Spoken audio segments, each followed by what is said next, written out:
Yeah, because I was getting up and I felt fine, and I was doing some videos about my main enemy, Egmont, and all of this, what I think about that.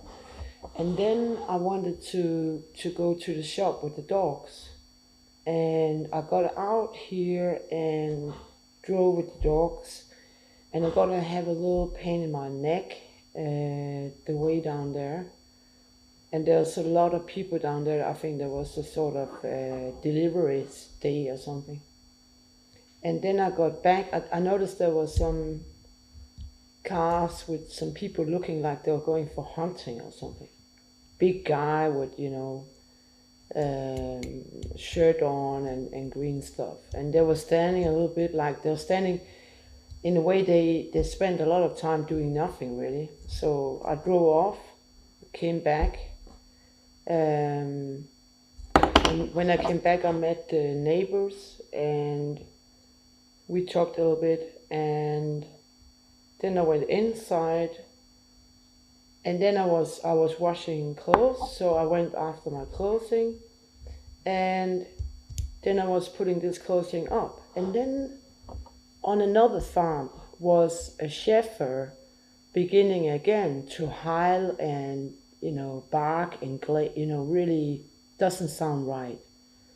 And then there was a man screaming, "Sit down" or something. But it sounded far ahead, right? So I wasn't really concerned. And then I went inside and did some more like talking on the phone and stuff. And then suddenly I went tired, which is not normal. I usually get up in the morning and sleep pretty early. And this about sleeping in the daytime is not me. Something wrong, right? Then I slept a little bit, woke up, and had a massive headache. And headache in my chin, both sides. Like I was like met a kickboxer or something, right? And there was some birthday around here. Then I talked a little with the Victims Foundation about all the experience I had last 10 years. Again, it was a little up Mountain Everest, talking to the Danes. And then I went with the dogs again, and so on. So basically, whether I'm building up a sort of headache and chin pain, or it's something to do with the screaming outside, the aggressive person, or all of these people like circulating a little bit.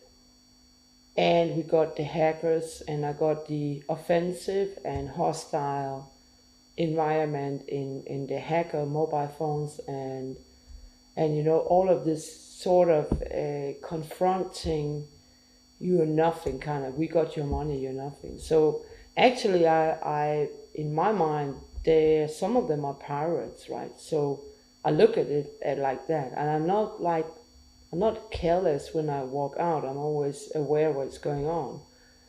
But today I think, and also because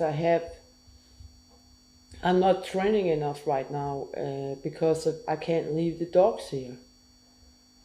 I'm really, I don't want to leave them behind if somebody drops in on them, And because in a group of whatever you have, horses, cow, horse, dogs, if you let them down, they will put it to you, So I don't want to disturb my relationship to my animals by leaving them behind. So it's not easy. I feel a little like I'm abused in media and also government work. And right, if right was right, I was gonna have refunding, and I could buy my own place and do whatever I wanted. So the violation, whatever it's violation on the telephone or it's out in the open, it's tough. It's tough, and it brings me down sometimes. So yesterday I was almost like, really doesn't matter. Then go for, final. and then, take it or leave it, because I can't fight like a whole army when I'm only one person. And I think in a way that the criminals, the pirates, the pirate companies, and so on, and the media, I think they're showing a constantly aggression.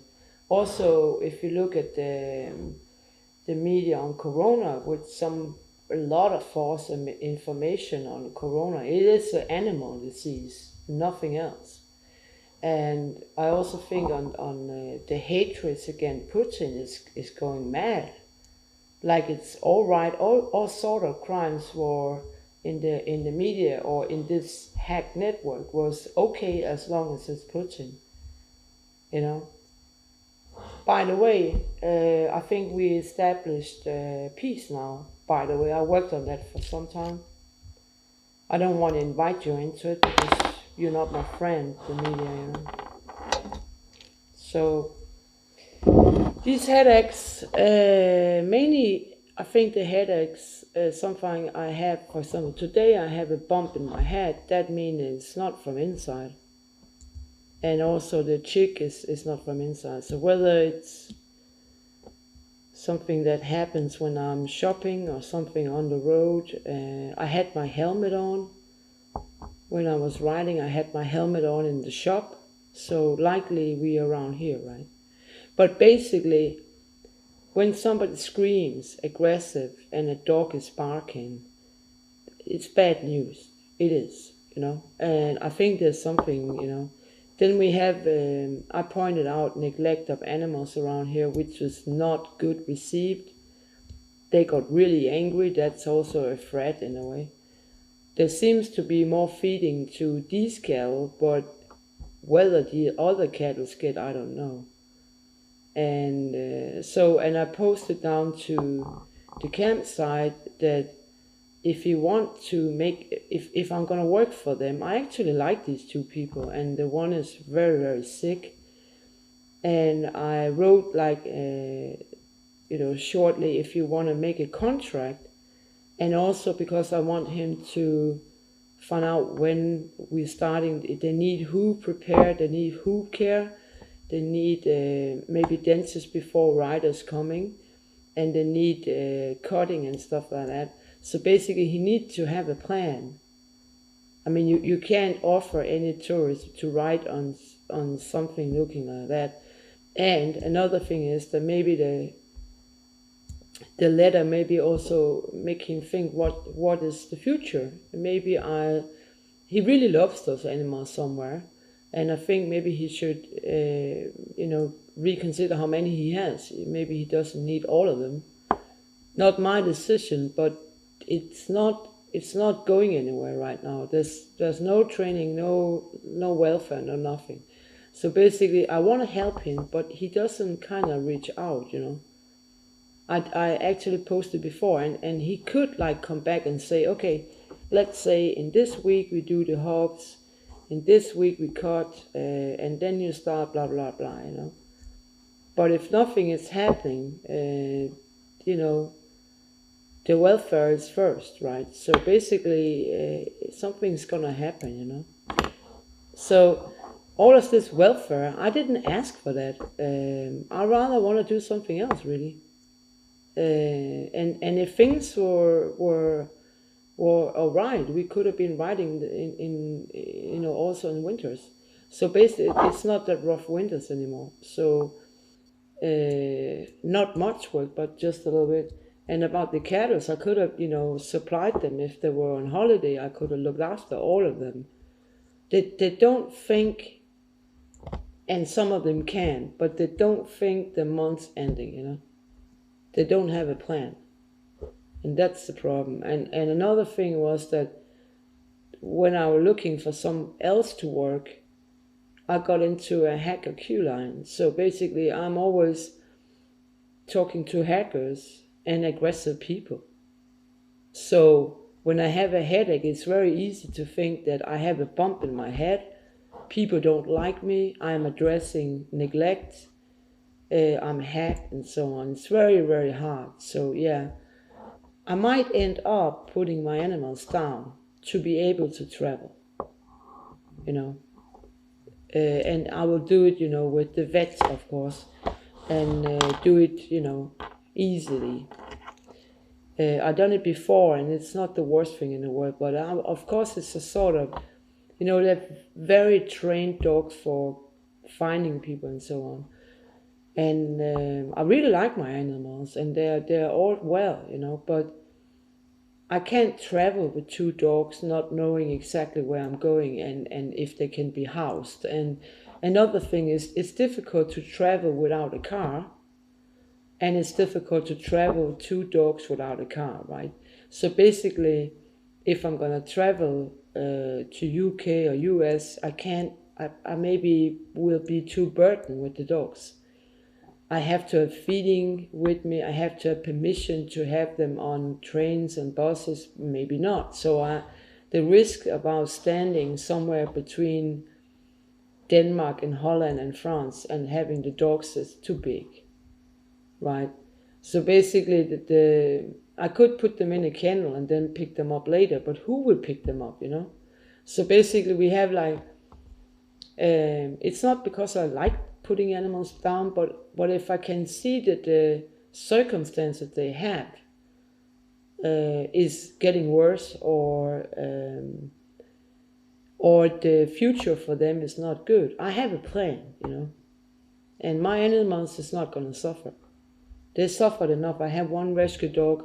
It's not going to go out being some kind of ignored product, or some object. So basically, they're not all, they're not fit for fight in the way that the one have fur problems and ear problems, and the other one have a vascular. So basically, they're not 100% fit, but they're very well trained protection dogs and tracking all kind of things. We can find fertilizer, gas, emission, dead bodies, things, all kind of stuff. And apparently the Danes, I'm sorry to say this again, why do the Danes not respect themselves and other people or animals? What is it in their DNA they don't get it? Why is it always a war to explain? I was talking to a victims organization today.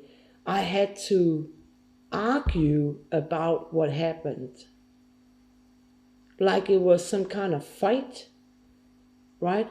Maybe it's a hack, I don't know, but maybe I just often meet this kind of when it's about money, something strange happened to these people, or when it's about that I can help you, but let me fight first or whatever. So I'm disappointed in general about the people I was in when I was in farming school, or when I was in design school, when I worked, if we work in anti-terrorism and so on. People are very nice to work with, but they don't pay. It's really weird. And I'm afraid to say it. For me, it almost looked like a sort of terrorism, and it looks a bit like mobsters terror at play, because the punchline is so on all the time, and the psychology violence and also the intimidation, day long, just because they got some money or they got another political opinion. Even they know I'm a negotiator. I don't really have any, religion or political aim. I'm solving problems, right? But they don't respect it, and I have to travel away because I will die here, basically. Lonely, my son is not there. They're lying about the case. They're stealing money and so on. And if it is that I have to put the animals down to be able to travel there, I have to do it. And it's not fair for me or the animals, but that's reality. And I don't think that the prince shows up on a white horse and a trailer. That doesn't exist, That's a media construction, sadly enough.